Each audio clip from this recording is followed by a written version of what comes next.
ನಮ್ಮ ಪ್ರಕೋಷ್ಠವನ್ನು ಕೂಡ ಬಲಪಡಿಸ್ತಕ್ಕಂಥ ಕೆಲಸ ತಾವು ಮಾಡಿ ಅನ್ನುವ ಮಾತನ್ನ ಈ ಸಂದರ್ಭದಲ್ಲಿ ಹೇಳ್ತಾ ತುಂಬ ಸಂತೋಷ ಆಗಿದೆ. ನಮ್ಮ ಸಂಚಾಲಕರಾಗಿರ್ತಕ್ಕ ವಸಂತ್ ಅವರು, ಇಲ್ಲ ಅಧ್ಯಕ್ಷ ನೀವು ಬರಲೇಬೇಕು ಅಂತೇಳಿ ಇವತ್ತು ಈ ಕಾರ್ಯಾಗಾರಕ್ಕೆ ಬರಲೇಬೇಕು ಅಂತೇಳಿ ಒಂದು 20-25 ದಿನದಿಂದ ನನಗೆ ಹೇಳಿದರು. ನನಗೂ ಕೂಡ ಸಂತೋಷ ಇದೆ. ನನಗಂತೂ ಲಾ ಪಾಸ್ ಮಾಡಿದ್ರು ಕೂಡ ನಿಮ್ಮ ಪ್ರಾಕ್ಟೀಸ್ ಮಾಡೋದಕ್ಕೆ ನನಗೆ ಏನು ಕಾಲಾವಕಾಶ ಸಿಗಲಿಲ್ಲ. ನಾನು ಕೂಡ ಇಲ್ಲಿ SJRC ಲಾ ಕಾಲೇಜಲ್ಲೇ ನಾನು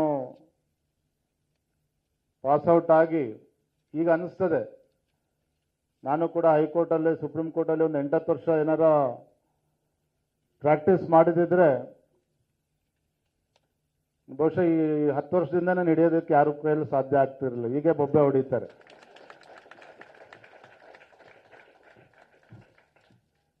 ತುಂಬ ಸಂತೋಷ ಆಗಿದೆ.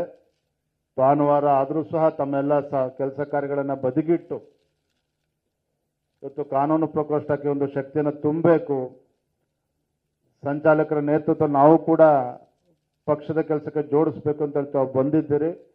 ತಮ್ಮೆಲ್ಲರೂ ಕೂಡ ತಿಳಿದಿರೋ ಹಾಗೆ ನಾಡಿದ್ದು 2ನೇ ತಾರೀಕು ನಮ್ಮ ಹೆಮ್ಮೆಯ ಪ್ರಧಾನಮಂತ್ರಿ ನರೇಂದ್ರ ಮೋದಿಜಿಯವರು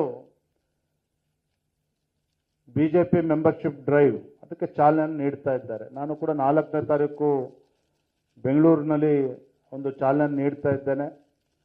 ಹೆಚ್ಚೆಚ್ಚು ಸದಸ್ಯರನ್ನ ಮಾಡೋದ್ರ ಮುಖೇನ ಭಾರತೀಯ ಜನತಾ ಪಾರ್ಟಿಗೆ ಒಂದು ದೊಡ್ಡ ಶಕ್ತಿಯನ್ನು ತುಂಬತಕ್ಕಂಥ ಕೆಲಸ ಮಾಡಬೇಕಾಗಿದೆ. ನಾವು ಕೂಡ ರಾಜ್ಯದಲ್ಲಿ ಕಳೆದ ಬಾರಿ 1,04,00,000 ಮೆಂಬರ್ಶಿಪ್ಗಳನ್ನು ನಾವು ಮಾಡಿಸಿದ್ವಿ ಹಿಂದೆ. ಆದರೆ ಅದಕ್ಕಿಂತ ಮೀರಿ ಈ ಸಲ ಮೆಂಬರ್ಶಿಪ್ ಡ್ರೈವಲ್ಲಿ ನಾವು ಮಾಡಬೇಕು ಅಂತಕ್ಕಂಥ ಉದ್ದೇಶ ಇಟ್ಕೊಂಡು ಹೊರಟಿದ್ದೇವೆ. ಆ ವಿಚಾರವಾಗೂ ಕೂಡ ವಸಂತರು ಅದ್ರ ಬಗ್ಗೆ ಒಂದು ಪ್ರೆಸೆಂಟೇಷನ್ ಕೊಡಿ ಮಧ್ಯಾಹ್ನದ ಮೇಲೆ. ಮೆಂಬರ್ಶಿಪ್ ಡ್ರೈವಲ್ಲಿ ಕೂಡ ತಮ್ಮನ್ನು ತಾವು ತೊಡಗಿಸ್ಕೋಬೇಕು.